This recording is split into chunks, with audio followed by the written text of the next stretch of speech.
get hold of the bill itself so that you comment on something that at least we have first-hand information on, so that we don't find ourselves with Elijah having to rebut to say that's not what the bill is talking about. That's not true. And that's what we've been engaged with. There's been lots of misinformation about the Bella bill. So any mud that people has been wanting to throw at the department, they will throw it at the Bella bill as if it's part of the Bella bill. So I'm really requesting that we engage based on information, that people should be in a better position to make informed and meaningful decisions in different venues that will be in the advertisement and can give us, because we do come from public. Actually, for the public is meant for the nation, and therefore it's important for us to input.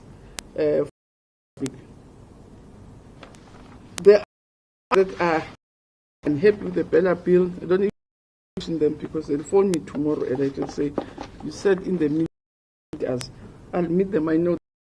Come back. We've discussed the National Assembly process. Don't, because the answer is the same. So that we should not waste time, because we would not deliver conscious, ignore or not consider ultimate consent. But if we have raised the National Assembly again and in the NCOP, different answers, we are unlikely to get. So I'm going to meet them even and see how we manage, which cannot trump national consensus of majority public. Invited to give just a rundown on the information and not come back to answer questions. I don't expect questions, so I want and I sincerely appreciate the support that you've been giving us. In case I don't have questions, let me thank the media in advance very much.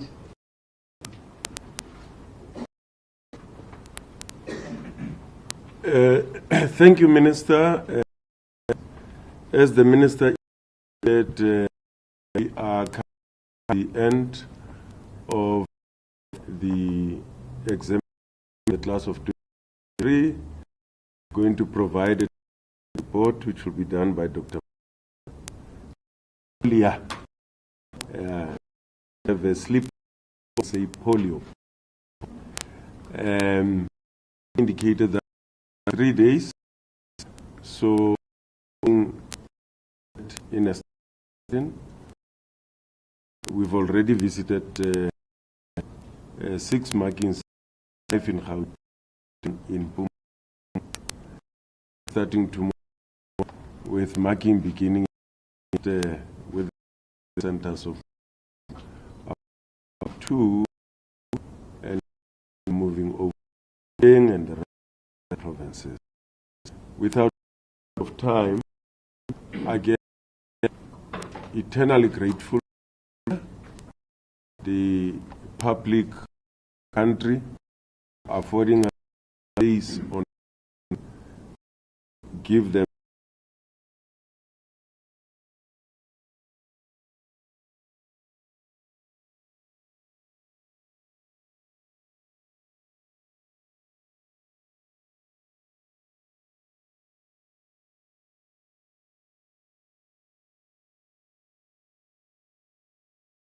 Rufus polio.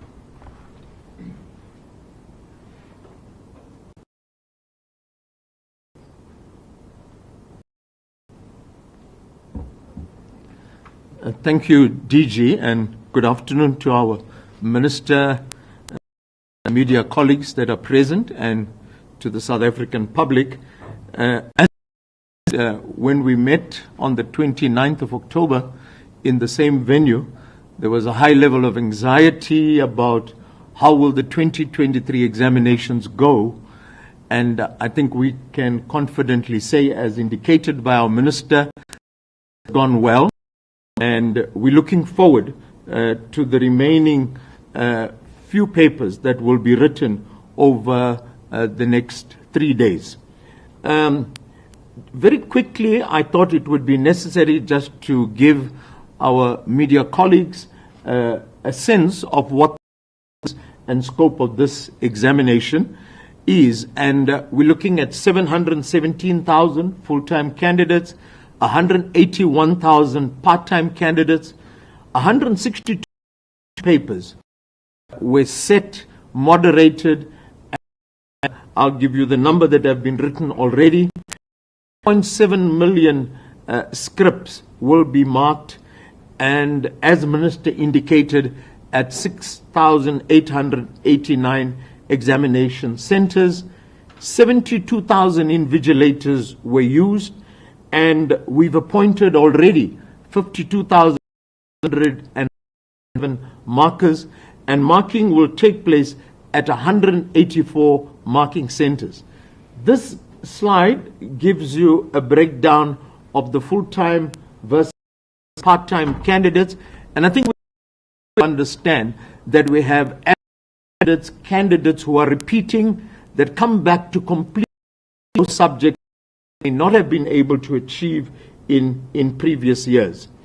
Very quickly, progress with the examination. I think what Minister has indicated, we've had no leaked papers, despite what some fake platforms may have indicated. We've had crib notes and cell phones and imposters, which is expected in an examination of this magnitude, but it's something we condone, and it's certainly are doing to eradicate. So 225 of the 231 question papers have already been written.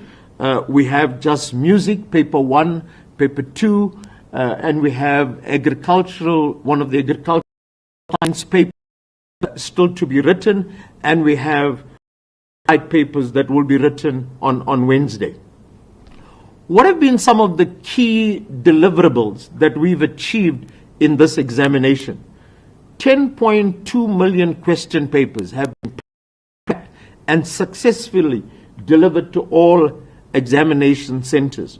High security and vigilance has been maintained at all points where question papers were either stored or points from which they were distributed.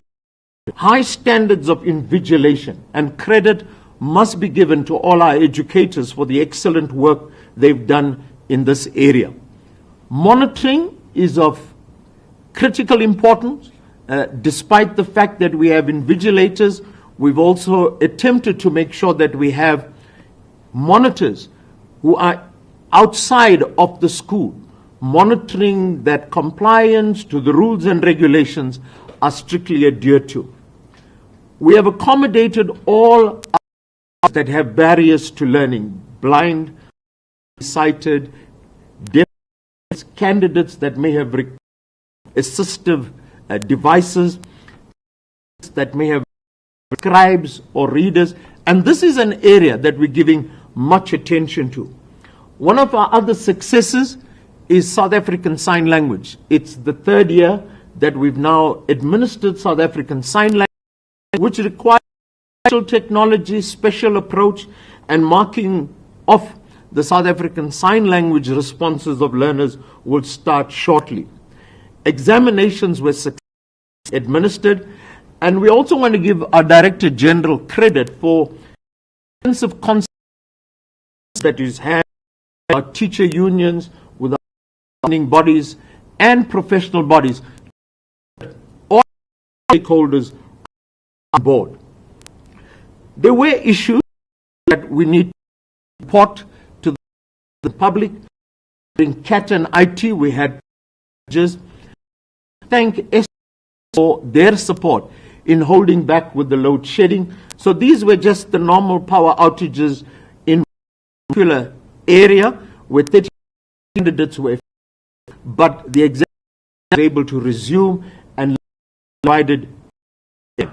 We did have some issues with CAT, computer application and technology.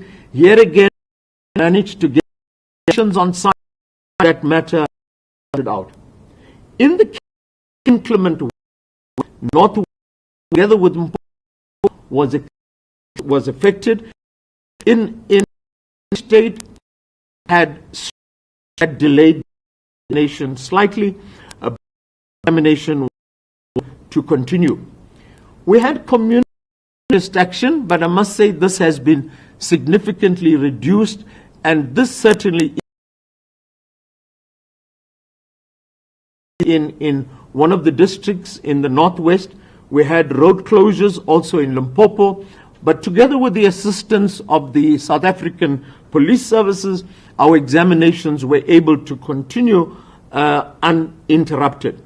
There were 2 cases of late return of scripts. This has been investigated. When scripts are returned late, Minister, we make sure there's a full investigation to make sure that there's no tampering of scripts that are returned late to the distribution point. There was one hijacking incident in the Eastern Cape, but fortunately the vehicle did not have any question papers at the time of the hijacking.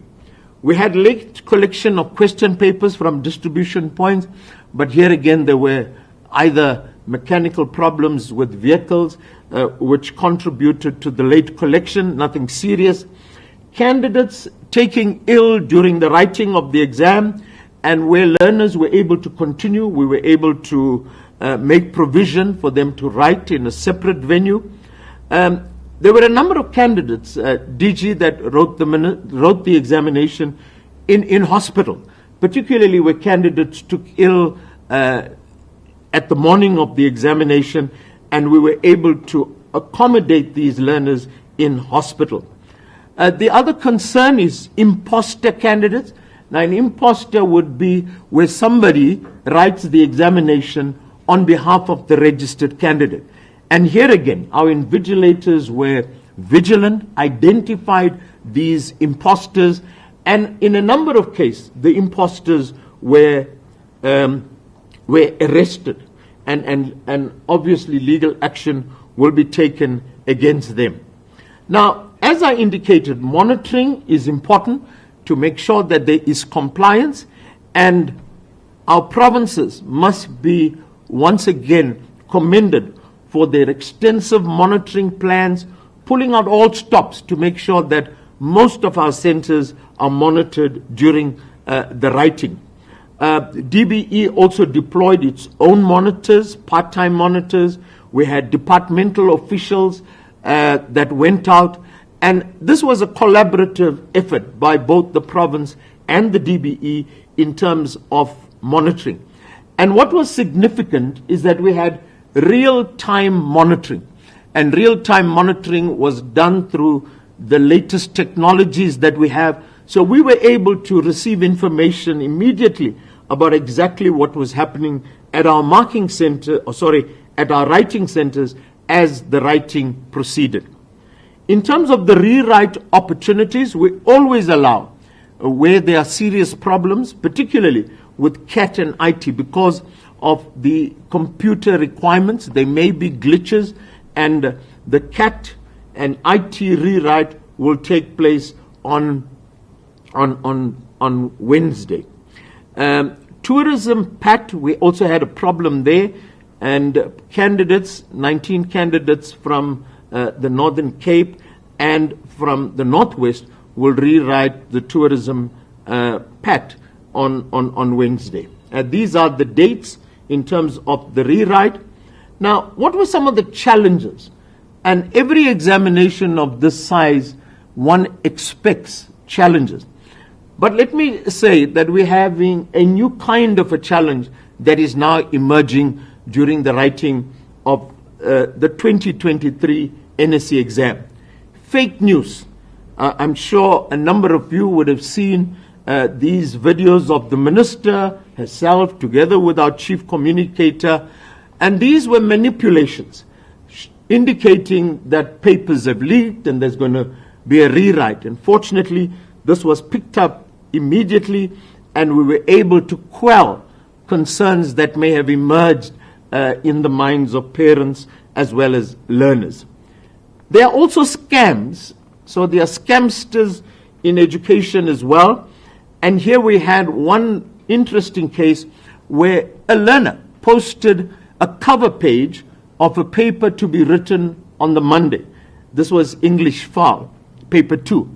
And what this learner did was took the cover page of last year's exam, changed the year, posted this on Facebook, and then had a message: if you require the questions to this question paper, then inbox me.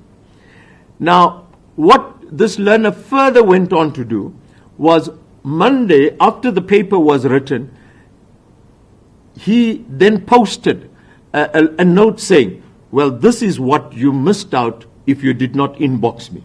Now, that was quite easy to do on Monday after the paper was written. Now, fortunately, with every cover page, Minister, we have certain unique security features. And we were able to pick up that this cover page is certainly not the cover page of the 2023 examination. We had one highly unfortunate and regretted situation where in our maths literacy paper, there was reference to the term mandatory Palestine. And I'm sure all of you are aware that this reference was certainly unfortunate and should not have appeared in an examination paper. But however, our examiners did this with no malicious intent. Our maths panel or maths literacy panel were focusing on the mathematics, and they lost sight or did not even give consideration to the context that they were describing through this question. We responded immediately through a media statement, and we sent out individual letters to each of the institutions and individuals that were offended by this reference. And again, we want to apologize, and we will make sure that this does not recur. We've immediately removed this from the question paper, the particular term, and in question papers that will be posted on our website, there will be no reference to mandatory Palestine. Very quickly, to look at our preparations for the marking process. This is an all-important process, and it is said that the actual assessment takes place at our marking centers, and we have 184 of them. Our markers have all been appointed. We have strict criteria that all markers must adhere to. We've conducted an audit of selected markers across each of the provinces to make sure there's strict compliance. And even at this stage, and even while markers at the marking center, if it is picked up that an educator should not be at the marking center, such an educator will be withdrawn. This is the total number of markers, 52,157, and we're providing you a breakdown of the number of markers per province, 184 marking centers, and our DG has already visited those that are that have started, those that are involved in staggered marking, and our DG has committed to visit each of the 184 marking centers and encourage and motivate our markers to give out their best during this very important process. Currently, at our department, we have 145 what we refer to as marking standardization meetings that are taking place. Now, these are meetings of critical importance. Now, very important for parents to take note of the fact that at this meeting, or at these series of meetings, every question paper is looked at with a fine comb, and we have the internal moderators, chief markers, together with our examining panel and the Umalusi panel that sit over 3 days, go through every question, look at what are the various interpretations of this particular question, look at what are the possible responses that a learner sitting under exam conditions would have presented. And all of that is put into a marking guideline so that no learner is disadvantaged. If a question is found to be erroneous in whatever way, irrespective of how minor it is, such a question is then removed so that no learner is disadvantaged. And I can indicate that of the 145 meetings, 61 of them have been completed, and another 62 of them will take place during our centralized marking, which I'll tell you a little more about. And so the marking standardization meetings are going extremely well. All of these meetings are chaired by an independent chairperson to make sure that all inputs are incorporated. Now, for the third time this year, we are engaging in what is referred to as electronic marking. Now, electronic marking is part of the new technology, the modernization, where markers not necessarily be located at a marking center to mark. All they do is they log in into a specific software package, the scripts are uploaded, and markers are able to mark even from the comfort of their home. Obviously, all of this is done based on thorough training and under very controlled conditions, very much similar to the controlled conditions that would be implemented while a marker is at a marking center. For the third time this year, all 9 provinces will be engaged in electronic marking. Gauteng is ahead in this particular area. They will be marking accounting, paper 1 and 2, together with mathematics, paper 2, across all scripts in Gauteng, in mathematics and accounting, will be marked electronically. In the other 8 provinces, it would be mathematics paper 2 and music paper 2, but this will be done on a small sample just to give our markers a exposure to what electronic marking is all about. We want to pilot this thoroughly before we go full scale in terms of all provinces. The centralized marking is where our Department of Basic Education will host the marking of subjects with small enrollments. Small enrollment subjects, there is always a problem with expertise in every province. So what we do here in Pretoria, we will then pool the expertise, the limited expertise from each of the provinces, and bring them together in Pretoria, and it's managed by the DBE so that we have the various quality assurance measures even in cases where the numbers are small. South African Sign Language, which requires this modern technology, is also marked here in Pretoria. We have South African Sign Language educators together with deaf teaching assistants that will be involved in this marking process. Once again, just to give the South African public some comfort about the quality assurance measures that are implemented during marking. Every script, or most of the scripts, will go through different levels of marking moderation before the final mark is captured.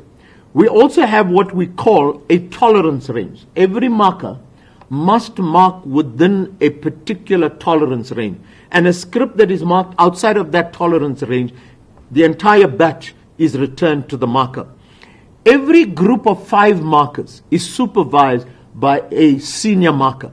And every group of 5 senior markers is supervised by 1 deputy chief marker. So this indicates the robust quality assurance that is brought into the marking process. And besides that, before markers are given live scripts to mark, they are authorized. And where they are not authorized, they will not be allowed to mark. Now, they may also be concerned about examination irregularities. I indicated that in an examination of this magnitude, there will be examination irregularities. We have 2 types of irregularities. You have the administrative errors, which may have been caused by certain processes not being followed, which does not impact on the credibility of the exam. And then you have the behavioral offenses and acts of dishonesty, which are more serious. But every irregularity, whether it is an administrative error or a behavioral offense or an act of dishonesty, is thoroughly investigated at provincial level. And after an investigation, it's presented to what is referred to as the Provincial Examination Irregularities Committee. But before a behavioral offense is taken to the Provincial Examination Irregularities Committee, every learner that has been involved in an alleged irregularity will be given an opportunity to present himself or herself at a hearing so that we get his or her version of events. And the disciplinary hearing is chaired by an independent presiding officer. And based on the recommendation of the presiding officer, the Provincial Examination Irregularities Committee will then make a final ruling on how that particular learner will be, or how this irregularity will be addressed. After the Provincial Examination Irregularities Committee has addressed the matter is then brought to the National Examination Irregularities Committee. And the National Irregularities Committee currently is chaired by a member of senior counsel, somebody who is well versed in the law and all our policies. And at that meeting, we look at every irregularity once again before the final decision gets signed off by the Minister and Umalusi. So this is the very intensive process that every examination irregularity goes through, so that before a learner is declared guilty, we make sure that all the evidence is looked at, and where there's a shadow of doubt, the benefit is always given to the learner. And by the same token, educators and officials that are implicated will be referred to our labor units, and they will be dealt with in terms of the Employment of Educators Act. And we take action against educators as much as learners are dealt with in terms of this particular issue. Then comes the all-important standardization. And I know that the word standardization conjures all kinds of notions in the minds of individuals. But let me say that standardization is there to favor learners, and it's there to make sure that from one year to the other, we are maintaining equivalent standards.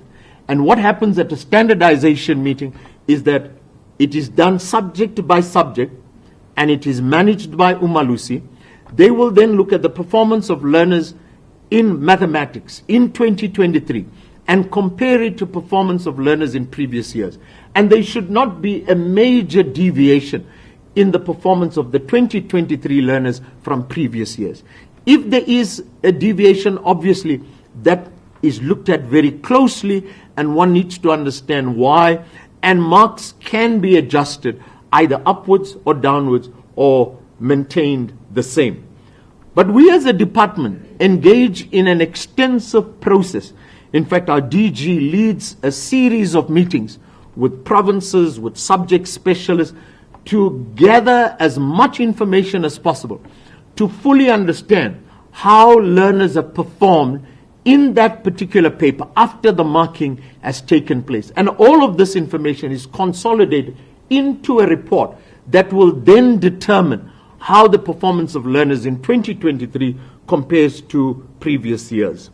The Umalusi standardization meeting will take place on the 5th of January. We have a 2-day session where the consolidation of our motivation takes place on the 3rd and 4th. And before we get to HEDCOM, or before we get to Umalusi, HEDCOM will look at each of the recommendations on the 4th of January.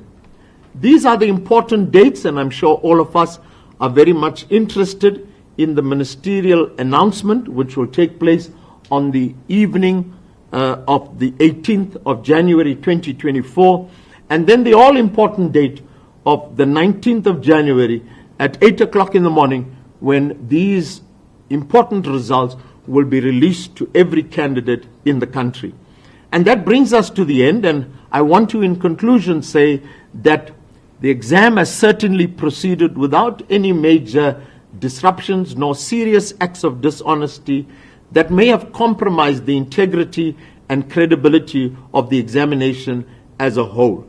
And we are confident that the important process of marking, standardization, release, and the resulting will take place according to plan. Thank you very much. Thank you very much, Dr. Polia, DG, and the Minister for the inputs. Colleagues, we can take questions if there's any. If there are no questions, we can conclude. Oh, okay, there are two hands. I'll start at the back with you, Heidi. It's just like a point of clarity. Okay. There was a mention of load shedding affecting the two exams. If you can just elaborate on what kind of impact it had, did they have to write at a later stage or another day? How was that impacted? And then just a confirmation there were no leakages. Thank you. I just want to find out the issue of standardization. Dr. Polia, you speak about looking at previous years. How far back do you go if you're looking at 2023, the class of 2023, and then you look at previous years? How many years back do you compare the markings when you do the standardization? Thank you. Okay, thank you. Another question? Sapisa? I'm Tsubiso from the curriculum. I just wanted to find out, with regards to the DBE e-marking pilot project, would that affect people that are already marking in any way? Is there a concern that it might, or like what happens to that process of people that already are there at marking centers that are, paid for these kind of things? Would they get affected, and how, if that's the case? Thank you. All right. Is that all we have? Okay.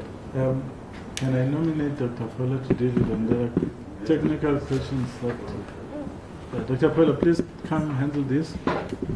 In your response, just make sure you don't raise other questions.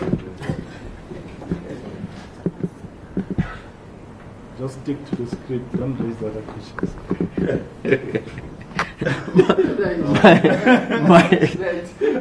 My apologies. I'm just encouraging.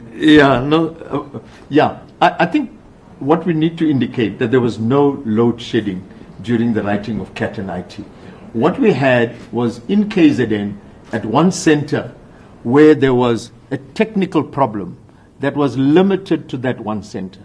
But the electricity was restored and the learners were able to write. So there was no load shedding, and therefore I said thanks to ESCOM for having kept the lights on during the writing of CAT and IT.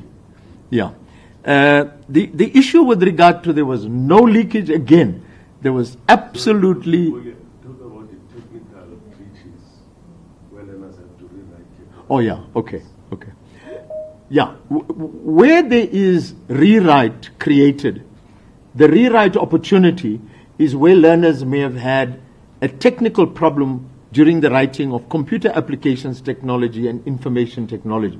For example, while the learner was saving his or her work, the learner would have assumed that all the work and all his or her responses were saved, only later on to realize that there was partial saving of the work. So that's a computer-related problem. Or you may find that the learner struggles to retrieve his or her responses. So in such a case, we then allow the learner to rewrite. So those were the technical problems which are computer-related, where learners are allowed to rewrite. It's unfortunate that they have to rewrite, but we have no other option where there is no way. And what we do is that during the writing, there's a technician on standby to make sure that learners that experience problems are supported. But if the technician cannot solve the problem, then obviously we go the rewrite option. With regard to the leakage, I think we're absolutely certain there's been no leakage whatsoever. I mean, there was, I know, something in the media about KZN, but that was not a leakage. I mean, what happened there in KZN was that there was a batch of question papers that were packed. The batch of question papers were religious studies question papers that were packed with English that was written on that day.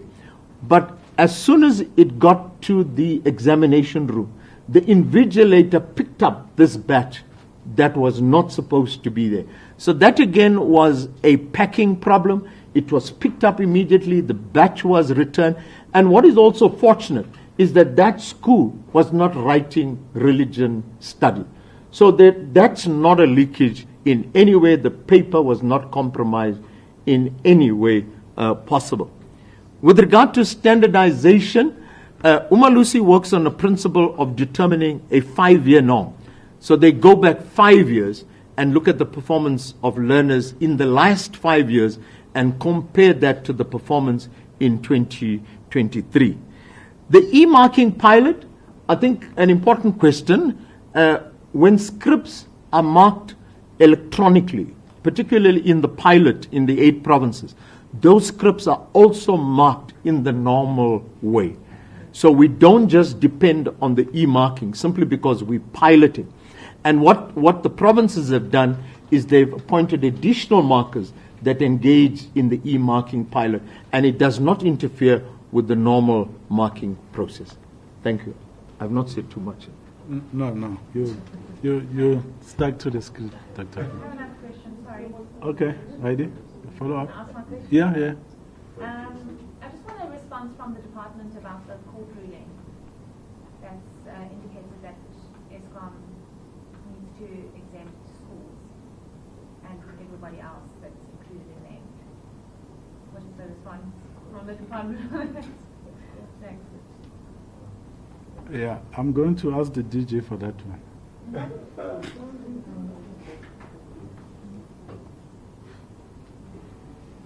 I could speak in his absence, but he's here.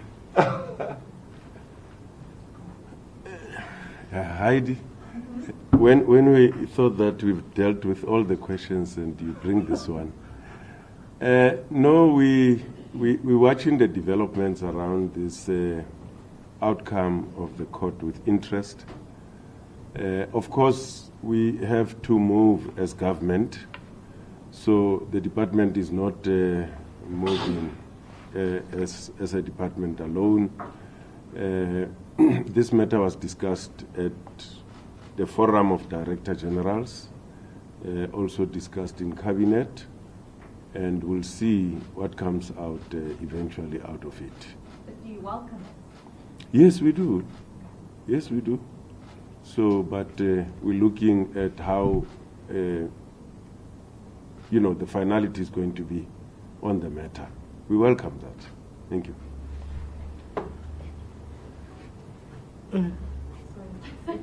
Just one, linking up to load shedding and CAD. Was there a discussion between the department and ESCOM that there won't be load shedding on their grid? Yes, there was. We have a WhatsApp group with them.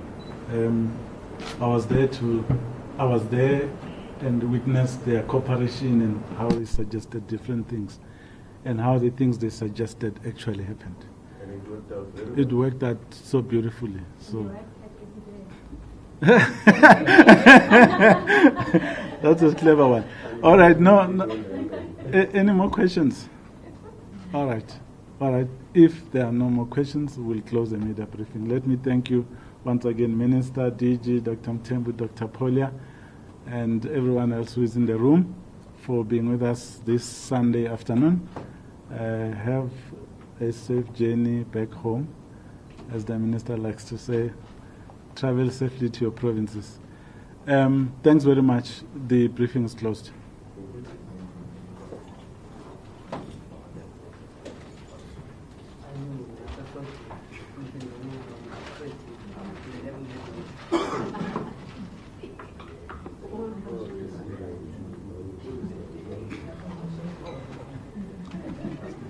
Hey, Terence, your phone was ringing. Hey, so I think people are trying to get it. Yeah, hopefully.